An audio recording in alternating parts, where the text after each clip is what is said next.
Mesdames et messieurs, soyez salués où que vous soyez, partout à travers les quatre coins du globe. Alors, l'heure est très grave du côté de l'Ukraine. Le ciel est complètement noir sur tout l'ensemble du territoire ukrainien.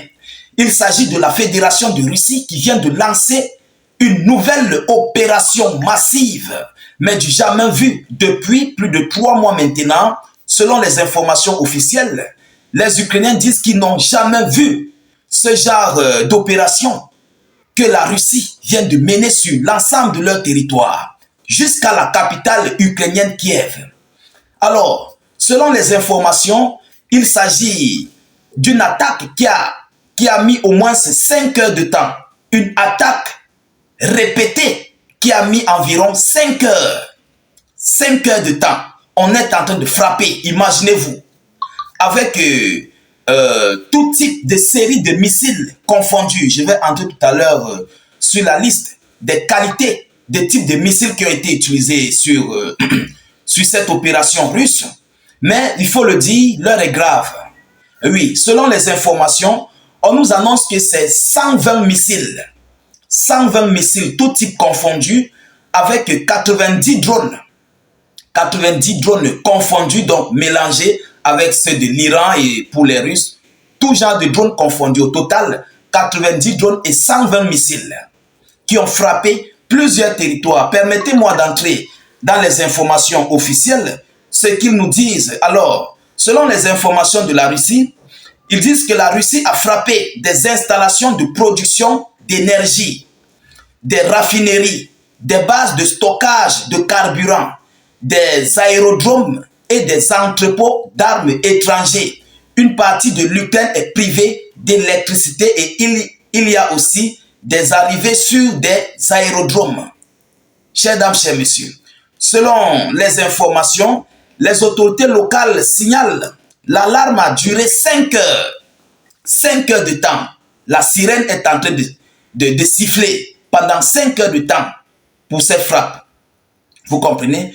Pour détruire des cibles ukrainiennes, des missiles de croisière russes ont été utilisés. Des missiles Kinjal, des missiles balistiques Iskander M, des missiles Zircon, des missiles de croisière Caliber et des missiles de frappe Géranium ont été utilisés. Donc des roquettes et des avions de combat qui partent à une distance, ils larguent pour se retourner. Donc c'est ainsi que la Russie a mené ces opérations. Le chef du ministère ukrainien des Affaires étrangères a qualifié que les bombardements actuels sont l'une des plus grandes attaques aériennes contre les infrastructures de l'Ukraine. Donc, cette attaque russe est l'une des plus grandes attaques de l'Ukraine que l'Ukraine vient de subir par la Fédération de Russie. Selon l'information qui a été envoyée par la Russie, l'armée russe a lancé une frappe massive avec des armes de haute précision sur des infrastructures énergétiques critiques qui soutenaient le fonctionnement du complexe militaro-industriel. Vous comprenez pourquoi la Russie a frappé? Qui soutenait le fonctionnement du militaro-industriel ukrainien. Cela a été signalé au ministère russe de la Défense. Les entreprises fabriquant des produits militaires ont également été touchées. L'aérodrome de Stry a été touché dimanche matin dans la région de Lviv. Une détonation est en cours, a rapporté la résistance pro-russe de Nikolaev. Les infrastructures critiques ont été endommagées dans la région de Lviv et l'approvisionnement en chaleur a été interrompu, selon les déclarations venant tout droit de la Fédération de Russie.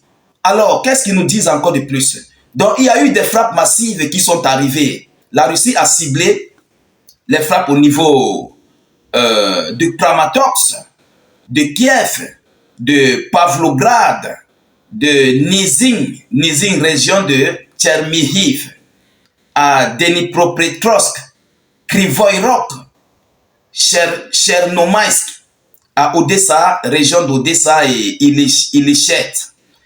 et Zaporizhzhia, c'est Lyuboten, voilà, à Kharkov.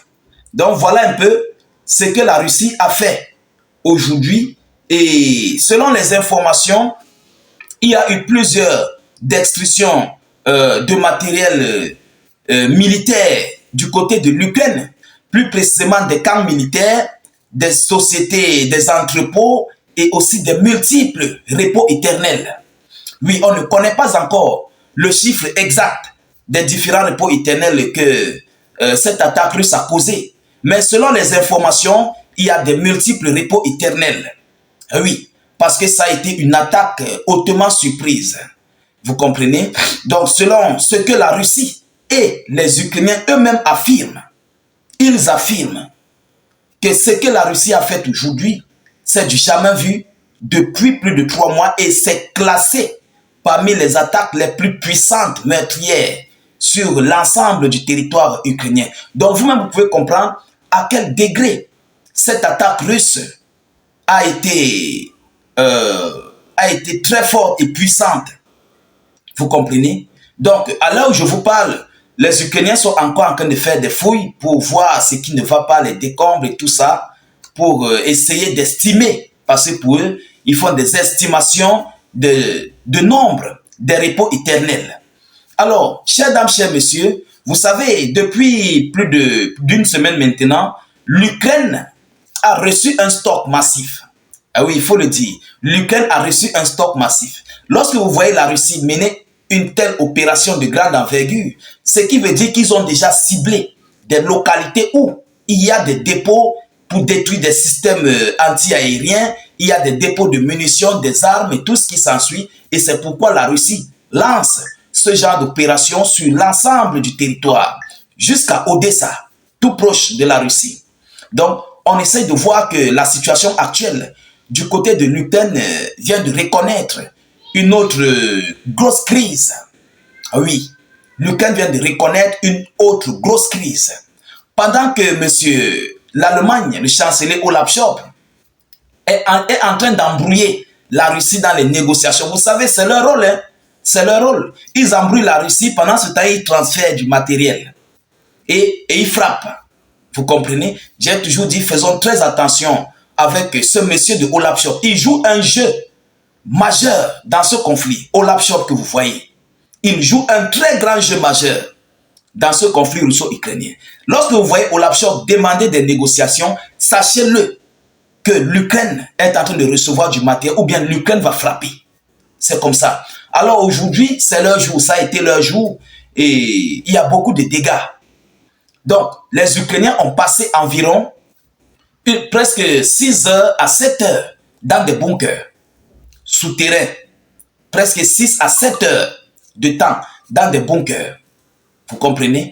Alors, ils ne savent plus comment faire parce que la Russie a qualifié de toute cette attaque réussite. Donc, ils ont complètement tout détruit le matériel ukrainien où ils ont ciblé. Parce que les missiles qui ont été utilisés, on connaît les missiles Zircon, on connaît tous les missiles balistiques, ce que ça peut faire. On connaît toute série de missiles que la Russie possède, ce qu'ils sont capables de faire. Les manches 4, manches 5, manches 6.